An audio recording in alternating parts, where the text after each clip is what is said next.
ago, I made a mistake. I didn't even know I had done anything wrong. I had written a sketch that had the word. Dave Chappelle's back, and he's crashing through the woke mess like a bulldozer on a rampage. He's got no clue where the line is because for him there isn't one, and that's why he's unstoppable. With his latest Netflix special, The Dreamer, he's taken aim at the absurdity of woke culture, and the fallout's glorious. From cancel crusaders to social media screamers, Chappelle's shredding it all with that sly grin.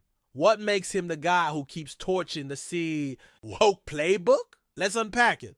If you do anything wrong in your life, done. That's the woke mob's anthem, and Chappelle's mocking it right to their faces. He's not just stepping on toes, he's stomping the whole dance floor and laughing while he does it. Hollywood's in a panic, the internet's on fire, and Chappelle's just warming up. Before we dive deeper, quick ask. If you're digging this, smash that like button and subscribe. Over 98% of you watch without subbing. It's free, but it's huge for us. Subscribed yet? Awesome. Thanks for the support. Let's get into it. Chappelle's too massive to cancel. He knows it, and Hollywood's sweating bullets over it. I know I do. I respect everybody's beliefs. He's all for letting folks live, until the woke squad tries to gag him. In a world where every word's a minefield, he's the guy tossing grenades and walking away whistling. We're choking on political correctness, and Chappelle's the fresh air we didn't know we needed. He's not here to coddle. He's here to cut through the fluff with a machete. But guess what? That's why I don't be coming out doing comedy all the time, because y'all is the worst motherfuckers I've ever tried to entertain in my life. He's calling out the crowd, too fragile, too whiny. And he's done playing nice with them. These days, people clutch pearls faster than they laugh, and Chappelle's over it. He's not bending to their tantrums. He's breaking their rules and daring them to keep up. The Dreamer has the woke left reeling, labeling it every bad word they can Google. Go back to The Closer, same vibe, bigger bang. I am not saying that to say that trans women aren't women. I am just saying that those that they got. He dropped that, and the streets outside Netflix turned into a protest parade. They screamed for it to vanish, but Netflix stood firm. And Chappelle?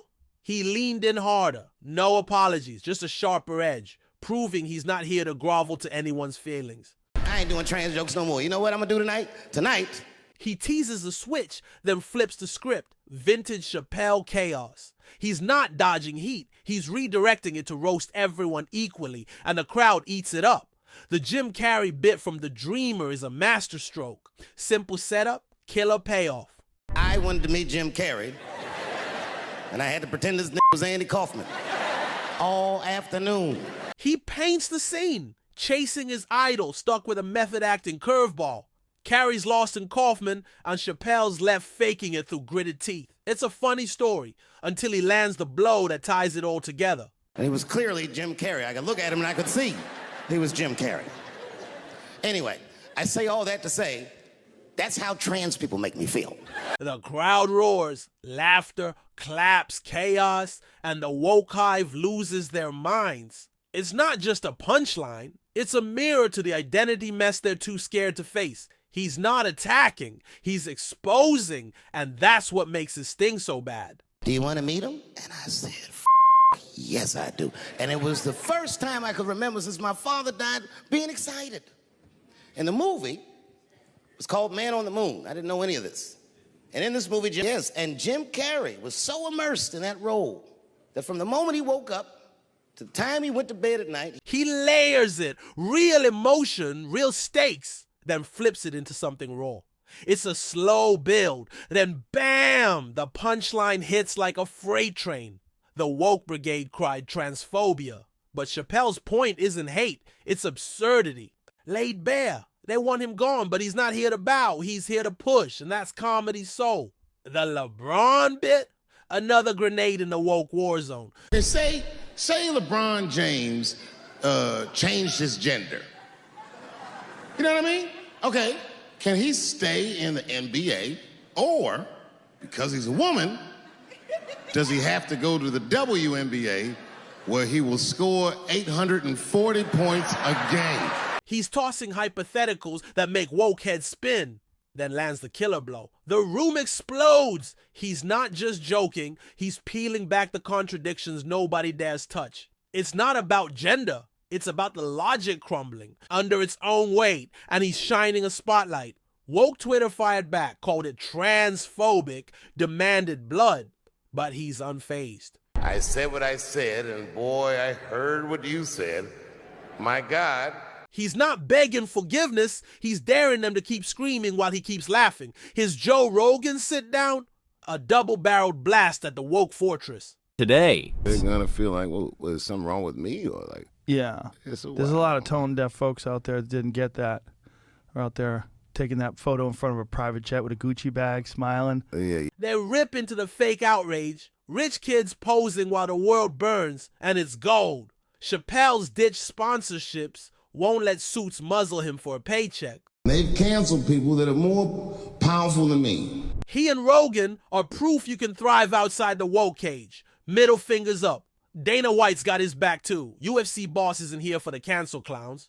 Going after Chappelle, going after Rogan, going after all these different comedians who stood strong, stood their ground, and continued to do their art.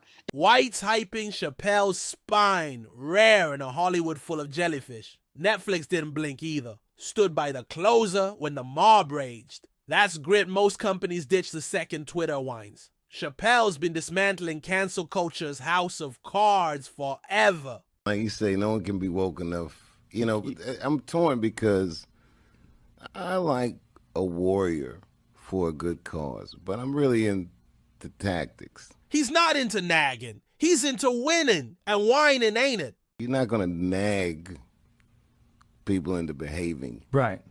in a way that's, you know, in fact, if you continue with this tone, even if you're right, you'll be very hard to hear. Rogan's recreational outrage tag fits. They're mad for fun, not cause. Chappelle sees through the act, keeps roasting while they keep reaching. Hollywood stumped. He's too giant to topple, and it's killing them. They're used to scripting the story, but Chappelle's rewriting his solo. Every cancel swing just fattens his fan base. People are over the woke leash. Because we're bombarded by so much information. Mm-hmm. And then other times I see people, it's a lot to be mad at. He gets it. Too much noise, not enough sense, and he's the signal in the static. What's next? Hollywood taming him? Good luck, the woke mob's got no chance. He's too real, too loud. He'll keep smashing woke madness, mic blazing, no breaks. You with Chappelle? Think he's nailing the woke clown show? Drop it in the comments. Let's stir it up. Like this? Hit like and subscribe. More coming your way. In a world strangling free speech, Chappelle's the roar we can't lose.